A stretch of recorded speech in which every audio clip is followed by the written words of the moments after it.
was here, then we're up. Ridiculous. Howdy, y'all. Just got back from Texas doing my externship. I never said that there, and I will never say it again. My name, for those of you who don't know me, and a ton of you don't know me, only a certain select few, which probably think I'm an idiot, so that's okay. My name is Bryan Pearson. I was one of the classmates, and my family's sitting over there. Hi.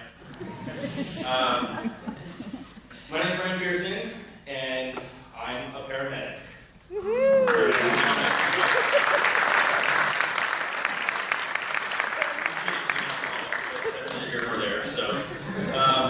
First of all, my good friend Morgan was actually supposed to come and give the speech, as many of you know him. But on Mr. Freeman's behalf, I'll go ahead and just give a couple words here. So, first things first, we're pretty much doctors now. I think a more accurate term for some of us in our internship was we're probably more vets now, really, considering the wild beasts that we tame out in the urban setting. So I'd actually like to take this time to just kind of talk about the instructors from a young Padawan's kind of point of view. First, I'd like to talk about Kate Darling. Darling, man, great lady, great teacher. She taught our ECG and pharmacology class. I mean, she's like the queen of all lines squiggly. I mean, you do it, she's got it, man. It's impressive. The cool thing about Kate is that, in EMS, you don't really run across a whole lot of instructors or partners or people that can teach you things and that have been through it or have seen it happen or have, been there when it got invented. She's very but Kate's that person. And either that or she's really a really good liar. So, her class was really cool. In pharmacology, she'd kind of corral us around in a circle of people, and we would sit crisscross, and she would bring out her guitar, and we'd talk about drugs all day long. Seagulls would fly. It was great. I mean, she taught us so many ways how to administer drugs and, like needle inserts. It was awesome. We were pretty much like the 2014 edition of like a 1977 tarot card reader. We'd see this piece of paper with doodles on it and be like, here's your future, here's your portion. So it's pretty unfortunate, this career and that career. Back then, tarot card readers walk down the road and get stoned, not stoned, but like stoned. And now, I mean, people are sitting there throwing their babies at us saying thank you before they say sign it. It's ridiculous. So, next, Chris Hamper. I don't think Chris could make it today, but Chris Happy Camper Hamper was awesome because he played a huge vital role in our sim training, which sim is short for simulation, if you could figure that one out. But it was really cool because he would manage this like electronic human dummy. I mean, like on Revenge of the Nerds, where Lewis and Gilbert are sitting there giving their speech with this huge box and rope around their neck, doing like the whole doing that thing. That's Chris Hamper. It was awesome. He was really good at it. At any given moment, when you're doing something wrong, he'd make the mannequin cry, or like he would, you do it right, and then he'd make the mannequin throw up on you. Like there was no winning at all. It was kind of ridiculous. The names that we had for the mannequin was Manny, Crispy Bacon, due to the 17 defibrillations he got per day, or Mr. Snorles, Loose Snorles. Oh man, we were always pulling him out from underneath the car, scraping him up off the sidewalk, or just sitting there and thumping on his chest all day long. I mean, at least until the instructors released us for recess or snack time. Chris is a great guy. He was kind of like the Wizard of Oz, the man behind the curtain, operating this big, elaborate, wizard thing, except instead of a wizard, it was more like a multi-billion-dollar store mannequin, and except for a curtain, it was kind of like a dirty old couch that he was kind of hiding behind, doing his thing. Or like a shower curtain, or like Jamie, stand behind Jamie, huge, tall guy. Jamie Kennel, Jamie's been awesome. I have never, ever wanted to kick a paper football at this guy so bad.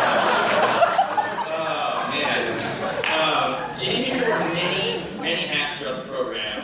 He was the program director. He was a good mentor for all of us, me especially. He actually instructed a class as well, our CRM class, which was Crisis Resource Management. And Jamie, I just want to tell you, from the bottom of my heart, that I remember nothing.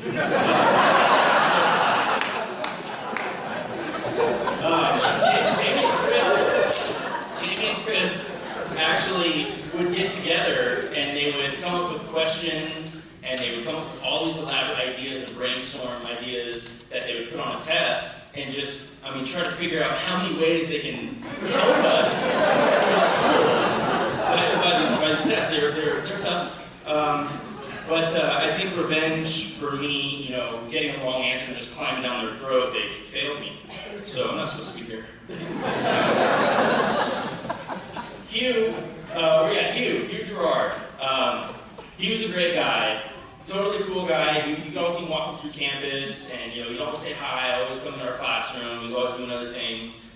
Hugh taught our anatomy and physiology review class, which if you guys have you ever taken anatomy and physiology? It's terrible. But he did an awesome job. Anatomy and physiology, he reviewed a lot of it, which a lot of it was new and interesting. He talked about things in like the most tiniest details. He would talk about like the little worker ants inside of the little worker ants, inside of like the tiniest little area in your body. And let me tell you, I have never sat through a more interesting, elaborate class that it was just so... Prep cycle, ATP height! Sorry, still suffering from PTSD on that class. But he was great. He actually, I think the term was more like he was our adult babysitter. He'd kind of swagger in like a boss, and he would read us these huge, elaborate words that none of our pea brains could really comprehend, and just lullaby us right to sleep. And then he'd do one of these numbers out the back door. Hey, cash. We'll see you next week, OIT. Todd Ellingson, he's our medical director through through this whole operation. He was one of the top guys that was kind of ultimately responsible for any time that we accidentally kicked the patient out the back door or something. Get out of here, man. And so he is probably single-handedly the most powerful guy in the room right now that could just rip my cert at any second. Todd, you look great. Your hair looks like good hair today. So you're awesome, man. But Doctor, Your Honor. Deb, where's she at? Deb, sitting in the back. I have no idea why she's up here. Awesome. Deb was I want to say she was the most important person in the beginning of this program, but throughout the whole year, she has been in charge of all the documents. She was the nuts and bolts of this operation, kind of behind the curtain. And I just want to say thank you. She went through so much trouble trying to get all of our paperwork and documents and certs and other pieces of paper with words on them. She was really good. She sweet lady, but man, was she on you like a hawk, just Bryan, turn in your paperwork. She was an email titan, man. Just twisted my arm, just hit that send button, just all I needed to do was reply. It was terrible. But Deb, a while ago, after we completed all the schoolwork, and it was right before we were going on our externship, Deb had this really cool kind of pre-grad get-together at her house. It was awesome. It was a really good turnout. A lot of the instructors came. The majority of the students were there. It was really cool. She had a movie going, a fire pit, lovely house, lovely husband, lots of food, lots to drink, Apparently, I was there. I wish I could remember that. Apparently, I signed up to do something. So here I am. Doing that something. So, Cheryl Bear, I didn't see her in the audience, but Cheryl Bear, little known fact about Cheryl Bear, she's one of the last known human beings to still speak the lost language of Atlantis. She She was our medical terminology instructor. Lies, she actually taught this terrifying mix of like Latin, Spanish, French, and Klingon and Braille all mixed together. And then like serve it up at a 90-mile-an-hour softball pitch, and we would just foul ball every time. I mean, not a chance. It was interesting when she would call on you and just, you know, Bryan, please define this elaborate word that I'm going to conjugate after 3 sips of tap soda. And, I mean, it was terrible. You know, she'd be like, Bryan, call Aditya Phasia pterodactyl teriyaki. And I'm like, you know, trying to define like string theory or something. It was me, I just, and at that point, usually the entire class kind of had their heads tilted back like this, fingers pointing, and just laughter, scream, like so, in that fashion. Adam Wagner. It's not funny, he's a great guy. Adam Wagner, aka A Swaggy Waggy, you know. We'll see that.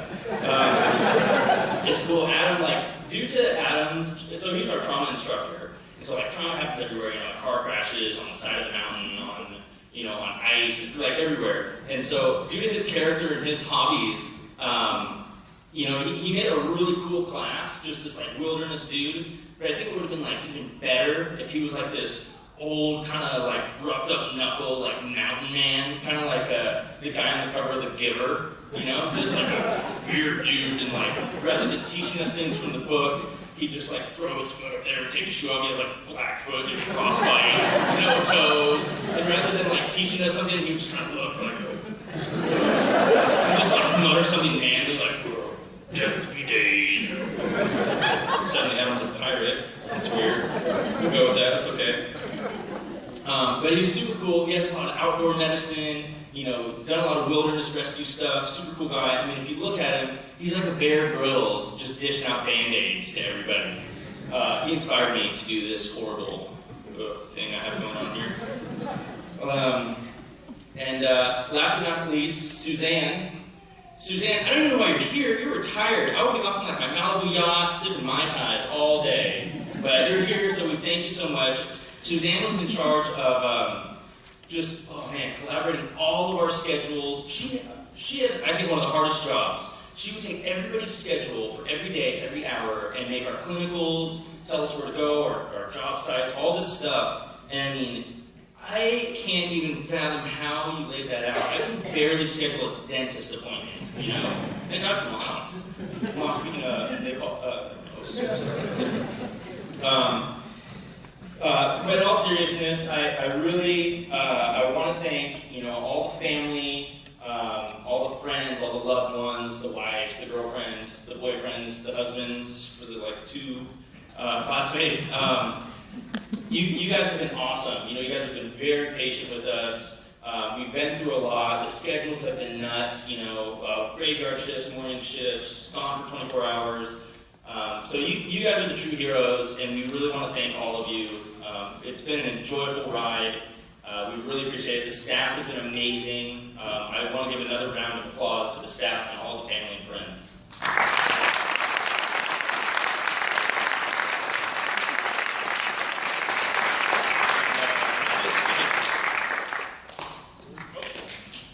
Actually, it's 2014. I think this is acceptable.